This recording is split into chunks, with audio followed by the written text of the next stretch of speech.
ஒனேசிமுவை அன்புமிக்க சகோதரனாக ஏற்றுக்கொள்ளும். திருத்தூதர் பவுல் பிலமோனுக்கு எழுதிய திருமுகத்திலிருந்து வாசகம்.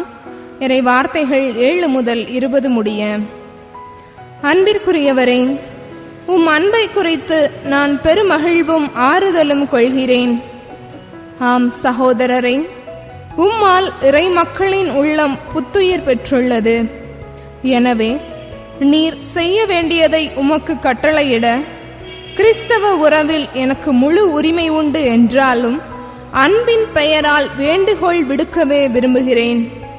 கிறிஸ்து இயேசுவின் தூதுவனாக அவர் பொருட்டு கைதியாக இருக்கும் பவுலாகிய எனக்கு சிறையில் இருந்தபோது பிள்ளையான ஒனேசிமுக்காக உம்மிடம் வேண்டுகிறேன். முன்பு உமக்கு பயனற்றவனாக இருந்த அவன் இப்பொழுது எனக்கும் உமக்கும் பயனுள்ளவன். அவனை உம்மிடம் திரும்ப அனுப்புகிறேன். அவனை அனுப்புவது என் இதயத்தையே அனுப்புவது போலாகும். நற்செய்தியின் பொருட்டு சிறையுற்றிருக்கும் எனக்கு உமது பெயரால் பணியாற்ற அவனை என்னிடமே நிறுத்திக் கொள்ள விரும்பினேன். ஆனால் நீர் செய்யும் நன்மையை கட்டாயத்தினால் செய்யாமல் மனம் மாறச் செய்ய வேண்டும் என்று நினைத்தே உம்முடைய உடன்பாடின்றி எதையும் செய்ய நான் விரும்பவில்லை. அவன் என்றும் உம்மோடு இருக்க உம்மை விட்டு சிறிது காலம் பிரிந்திருந்தான் போலும். இனி அவனை நீர் அடிமையாக அல்ல, அடிமையை விட மேலானவனாக, அதாவது உம்முடைய அன்பார்ந்த சகோதரனாக ஏற்றுக்கொள்ளும். அவன் என் தனிப்பட்ட அன்புக்குரியவன். அப்படியானால் மனிதன் என்னும் முறையிலும் ஆண்டவரை சார்ந்தவன் என்னும் முறையிலும் அவன் எத்துணை மேலாக அன்புக்குரியவனாகிறான். எனவே நமக்குள்ள நட்புறவை கருதி என்னை ஏற்றுக்கொள்வது போல் அவனையும் ஏற்றுக்கொள்ளும். அவன் உமக்கு ஏதாவது தீங்கு இழைத்திருந்தால் அல்லது கடன்பட்டிருந்தால் அது என் கணக்கில் இருக்கட்டும்.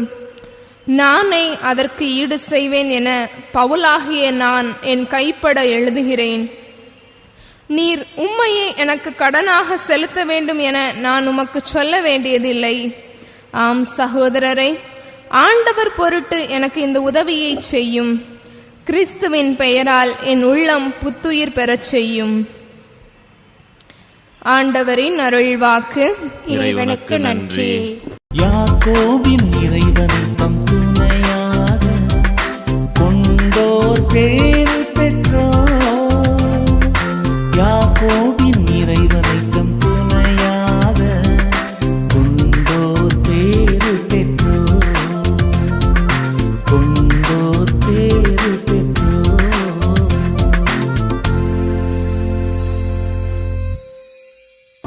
ஆண்டவர் ஒடுக்கப்பட்டோர்க்கான நீதியை நிலைநாட்டுகின்றார்.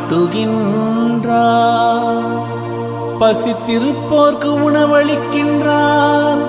சிறைப்பட்டோர்க்கு விடுதலை அளிக்கின்றார். யாக்கோபின் இறைவனை தம் துணையாக கொண்டோர் பேறு பெற்றோர்.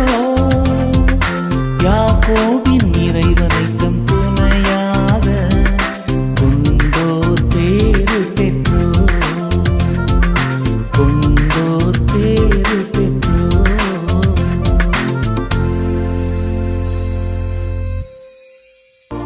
ஆண்டவர் பார்வையற்றோரின் கண்களை திறக்கின்றார். தாழ்த்தப்பட்டோரை உயர்த்துகின்றார். நீதிமான்களிடம் அன்பு கொண்டுள்ளார். ஆண்டவர் அயல் நாட்டினரை பாதுகாக்கின்றார். யாக்கோபின் இறைவனை தம் துணையாக கொண்டோர் பேறு பெற்றோர். யாக்கோபின் இறைவனை தம் துணையாக கொண்டோர் பேறு பெற்றோர். கொண்டோர் பேறு பெற்றோர்.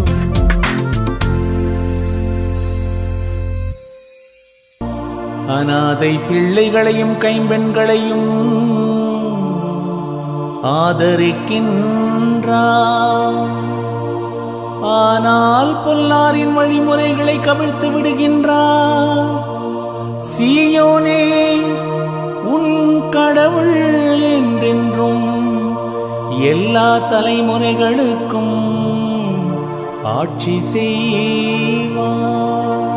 யாக்கோபின் இறைவனை தம் துணையாக கொண்டோர் பேறு பெற்றோர். யாக்கோபின் இறைவனை தம் துணையாக கொண்டோர் பேறு பெற்றோர். கொண்டோர் பேறு பெற்றோர்.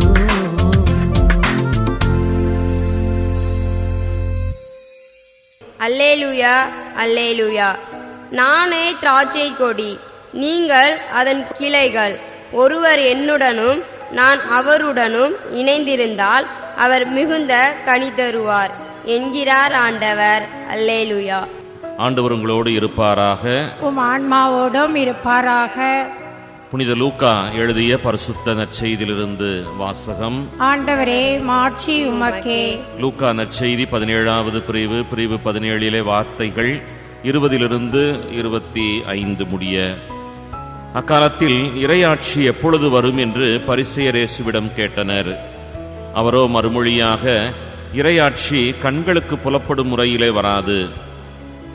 இதோ இங்கே அல்லது அதோ அங்கே என சொல்ல முடியாது. ஏனெனில் இறையாட்சி உங்களது நடுவேயே செயல்படுகிறது என்றார். பின்பு அவர் சீடர்களை நோக்கி கூறியது, ஒரு காலம் வரும், அப்பொழுது மானிட மகனினுடைய நாட்களிலே ஒன்றையாவது காண நீங்கள் ஆவலாயிருப்பீர்கள். ஆனால் நீங்கள் காண மாட்டீர்கள். அவர்கள் உங்களிடம் இதோ இங்கே அல்லது அதோ அங்கே என்பார்கள். ஆனால் நீங்கள் போக வேண்டாம், அவர்களை பின்தொடரவும் வேண்டாம். வானத்திலே மின்னல் ஒரு பக்கத்திலிருந்து மறுபக்கம் வரைக்கும் பளீரென மின்னி ஒளிர்வது போல மானிட மகனும் தாம் வரும் நாளிலே தோன்றுவார். ஆனால் முதலிலே அவர் பல துன்பங்கள் பட்டு இந்த தலைமுறையினரால் உதறி தள்ளப்பட வேண்டும்.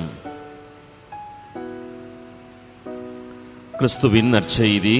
கிறிஸ்துவே, உமக்கு புகழ்.